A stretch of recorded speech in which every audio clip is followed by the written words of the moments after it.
Ask a brief question to the audience. Who has been to Lago Enriquillo here? Who has been to the lake? Thank you very much. And who has seen and who has learned about the existence of the lake for the first time tonight? Oh, that's very gratifying. Thank you so much. Because we really think it's a very important issue in the Dominican Republic and the world, and we are very happy if we could bring your attention to it. I should continue in English, right? Is there anybody who doesn't speak Spanish? Okay, no problem. We'll continue in English and I'll be happy to translate when needed. Yeah? Right. So I just want to ask a brief question here for Carlos Garcia to tell us, because we do the Green Globe Award for young filmmakers for shorts, and they can be documentary or fiction, and we've had all kinds of short movies. This is the first time we had a fiction dystopian movie. So I would like Carlos to explain to us. We were a little bit surprised when we saw the movie because it was like, wow, so different from everything we've seen before. And we did like it a lot. How did you get the idea? How this whole idea of the movie started, and why did you go that route? Sí.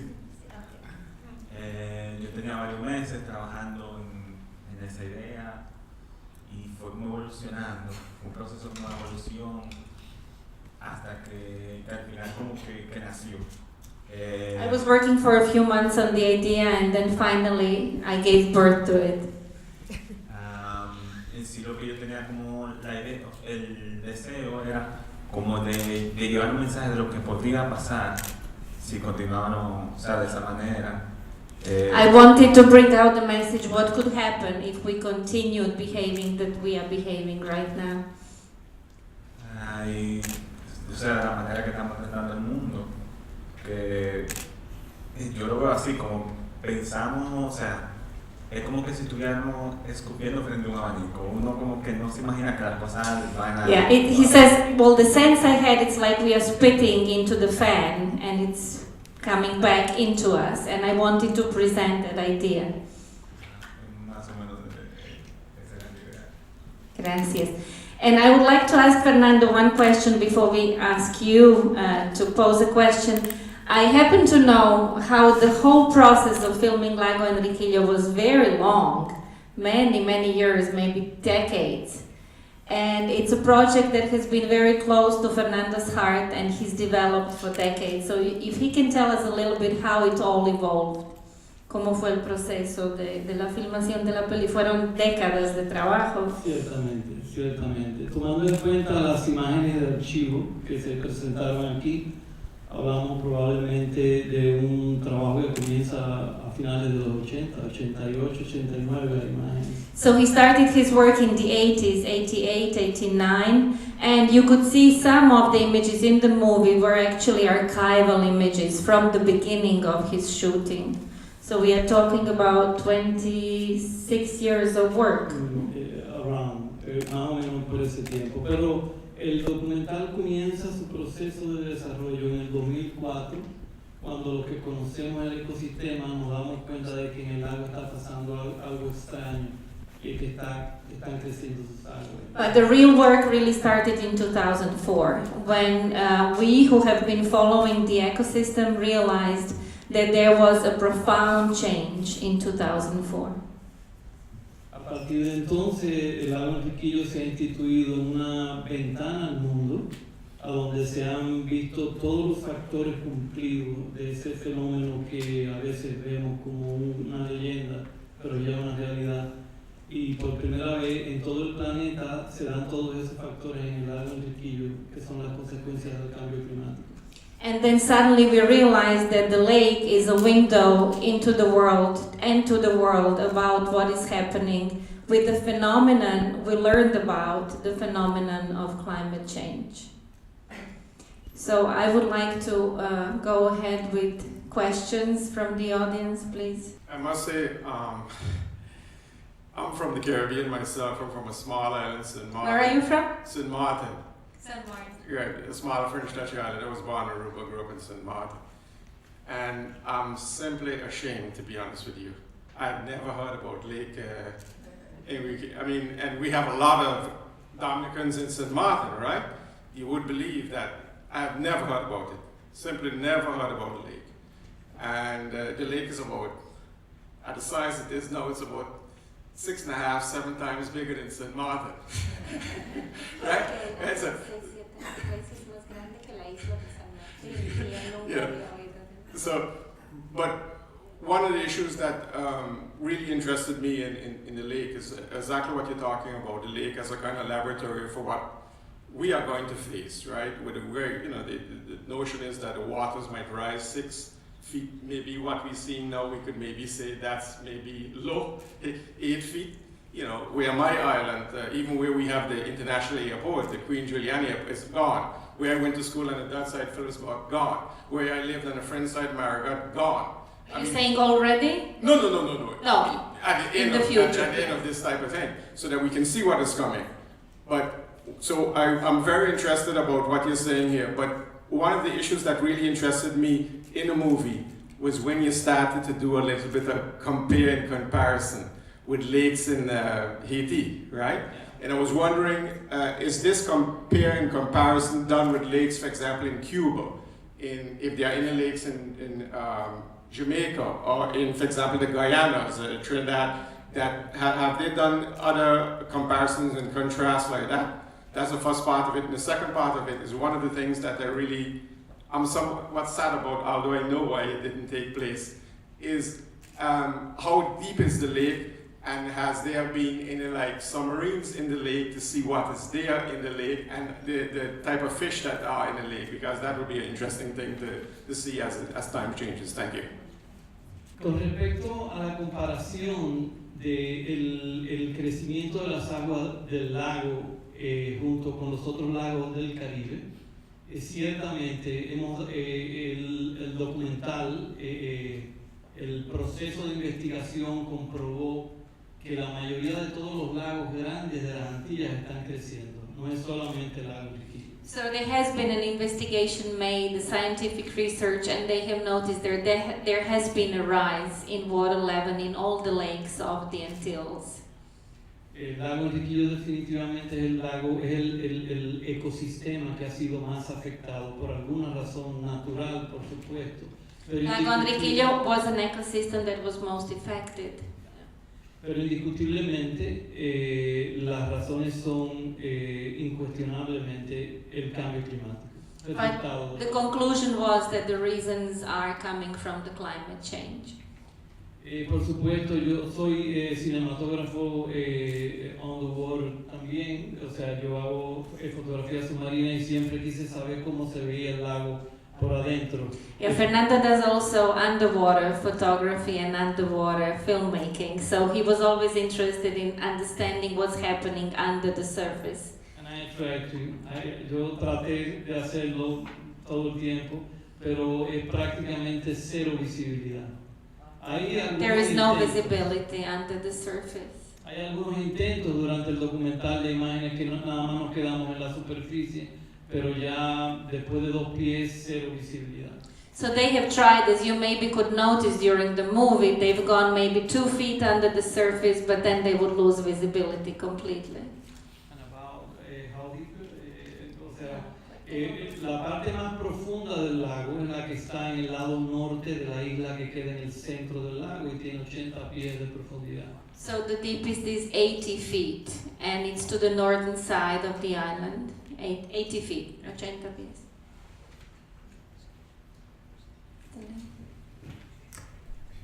Thank you. So is the lake still 40 meters under sea level? One question. Second question is, what happened to the alligators, to the cocodrilos? At the end, I had the impression that the alligators disappeared. Who disappeared? The cocodrilos, the caimanes. Ciertamente el lago sigue oscilando entre 40 y 47 pies por debajo del So it's still 40 to 45 feet under the sea level. En un reporte de hace 3 días que recibimos para una proyección de este documental en la región a donde lo filmamos, nos informaron que el lago ha bajado 1.2 metros. Ha bajado. So in the recent report 3 days ago, when we were doing a screening in that area, they told us that the lake level has gone down 1.5 meters. 1.2 meters. The level went down. Pero eso no nos entusiasma mucho porque sabemos que estamos exactamente en el punto ahora en el mes donde comienza la temporada ciclónica y el tiempo de agua, o sea que yo creo que eso vuelve de nuevo a subir.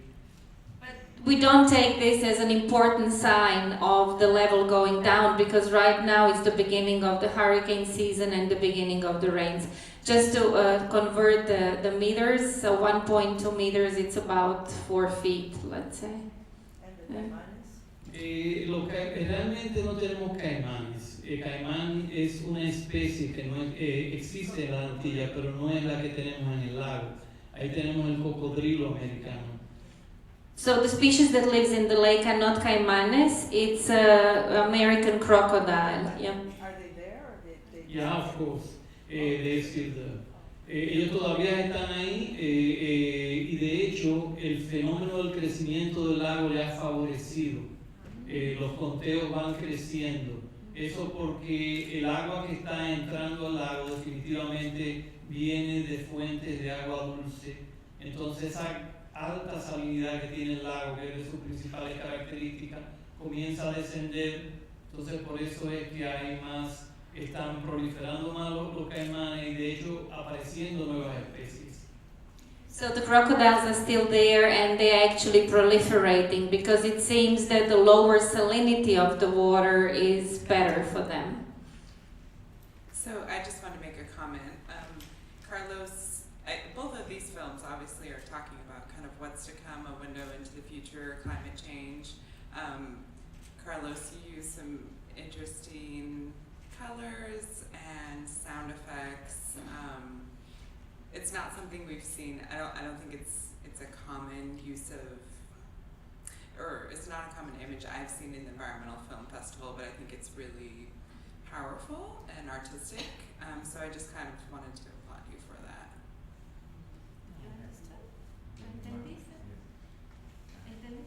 So I really thank you for that, I must say, because one of the things we are trying to do in the Global Foundation for Democracy and Development is to motivate these young filmmakers to keep making these beautiful movies on the environment, to follow in the steps of Fernando, so we can groom a new generation and they really feel that their work is appreciated. So thank you for that.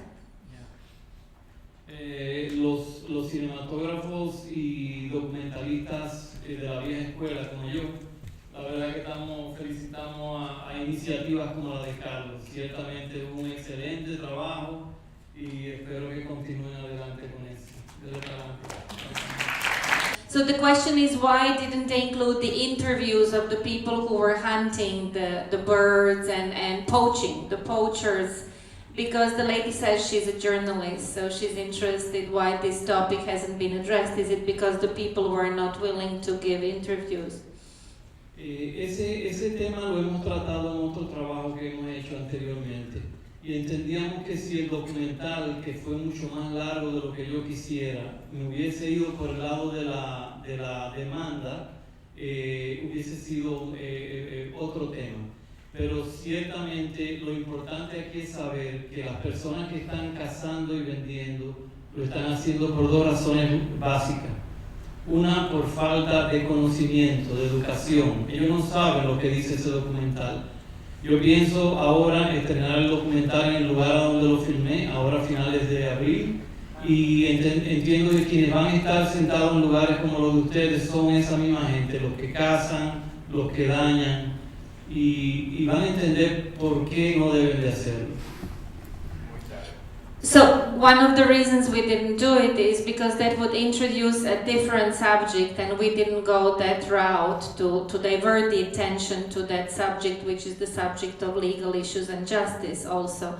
And it's also important to remember that people who do that, the poachers, they are doing it because they really don't know better. They have no education, and I'm hoping the movie will help them to realize, because very soon I'm going to screen that movie in the area, and I'm hoping that the audience will be the poachers themselves, and they will get educated.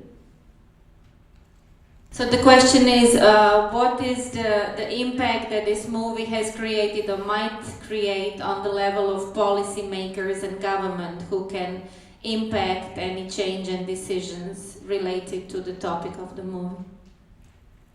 Bueno, nuestro gobierno está muy, digamos, ocupado ahora en un periodo electoral. Eso le quita atención a un trabajo como este. Right now the government is in the election process, so it takes away the attention from topics like this.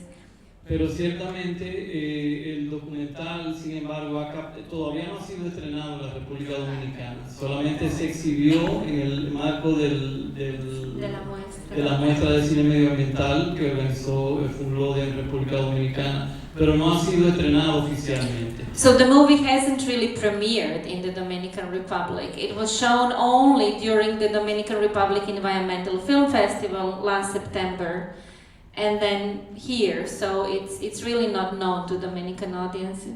Ha sido selección oficial ya para 4 festivales de cine medioambiental. It has been selected to 4 environmental film festivals in the world.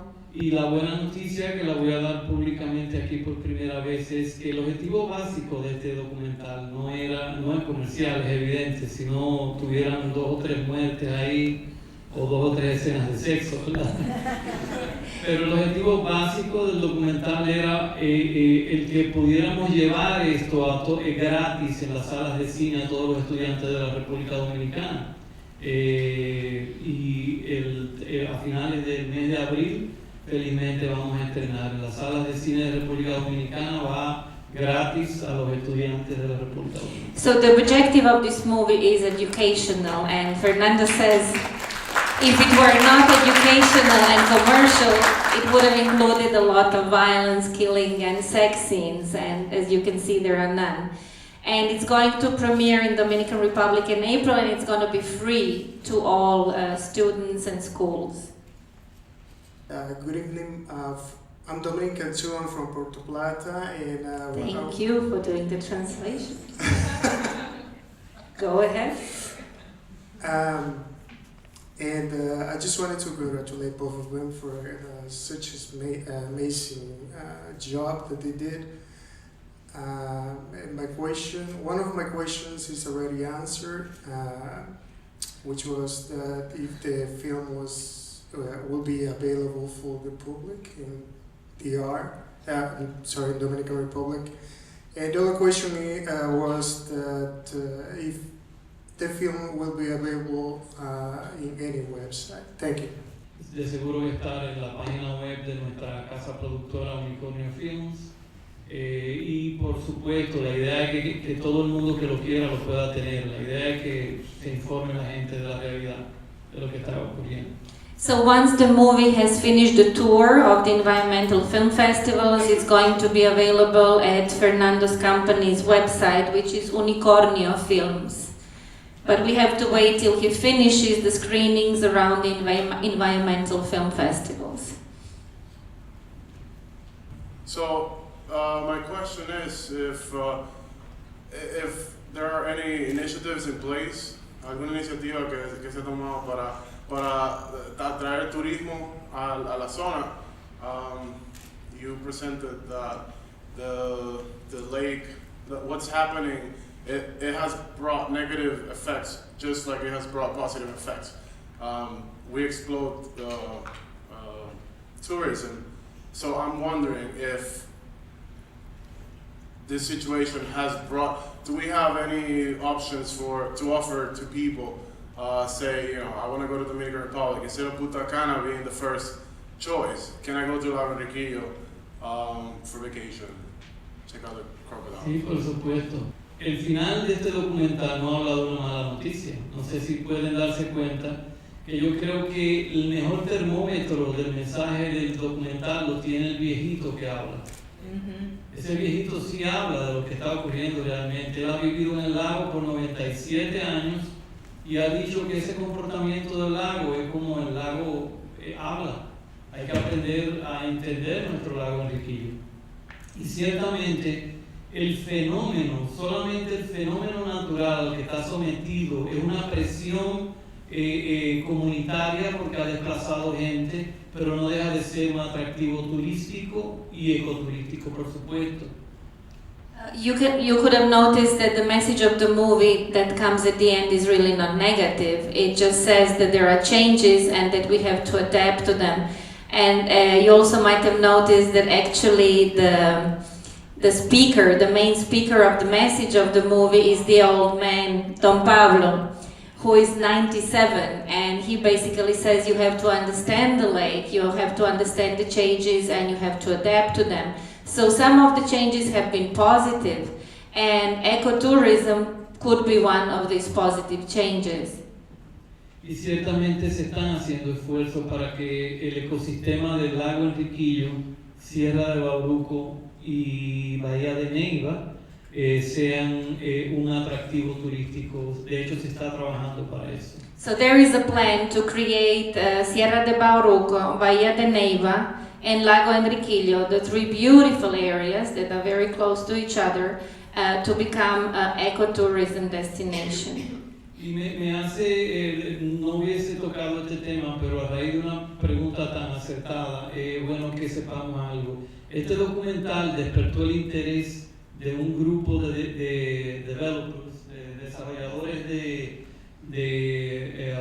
del sistema fronterizo Haití-República Dominicana, una zona sumamente pobre, y esta gente le llamó la atención el documental.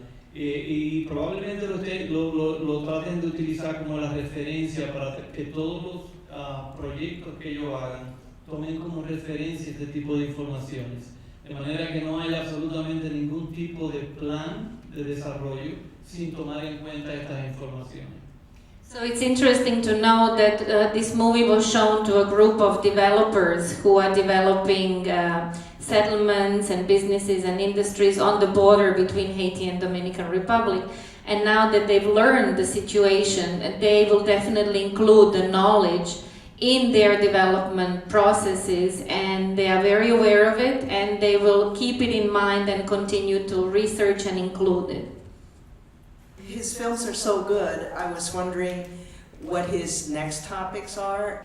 Lo que viene ahora es un documental que estamos tratando de hacer en una de las zonas, igual una zona protegida en República Dominicana, con unas características hermosas y irrepetibles que se llaman los haitises. Y por alguna razón ha venido una cadena de quemas, quemas de árboles en el lugar. Eso ha venido indeteniblemente por años. Y decidimos que el próximo capítulo tiene que ser los haitises, o sea, la realidad de los haitises. So the next project he has in mind is shooting in the area of the National Park Los Haitises, a beautiful area which is endangered due to the burning of trees, because poor people burn trees to make coal and use it for cooking. And he's hoping to bring attention to the beauty of the area and that topic, and that's the next project. Y en la actualidad, ahora mismo, o sea, yo estoy ahora en una pausa de una semana del rodaje de mi último largometraje. Es una película drama, largometraje, se llama Flor de Azúcar. So right now he's just in the process of shooting a fiction movie. And it's called Flor de Azúcar. It's made according to a story by Sugar Flower by Juan Bosch. It's a short story written by a Dominican novelist, writer, politician, Juan Bosch. Y en relación a lo que yo he hecho, realmente ya a mi edad se entenderá que si he hecho lo mismo todos los días desde que me levanto, debo de tener una larga lista de temas. Me he pasado la vida prácticamente haciendo lo mismo todos los días. Los dominicanos que están aquí deben de recordarse de una serie que teníamos que se llamaba La Imagen Nacional. No sé si alguno recuerda esa serie, era una serie de documentales, cortometrajes que tuvo mucho impacto en República Dominicana. Tuvimos 11 años haciendo unos 9 años más o menos haciendo eso, o sea que era mucho trabajo.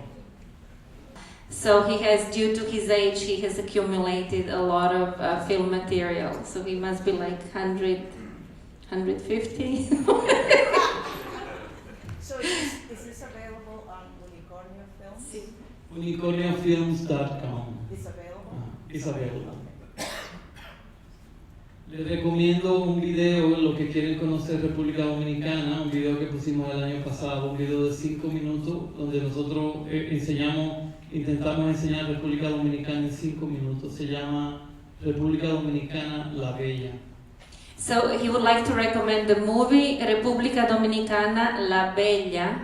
It's a 5-minute video that presents Dominican Republic in all its beauty and splendor. So with that note, I want to thank you all for coming tonight. We are all hoping to see you next year for Dominican Night Screening. And thank you very much. Thank you to the DC Environmental Film Festival. Thank you. Thank you, Carlos. Thank you.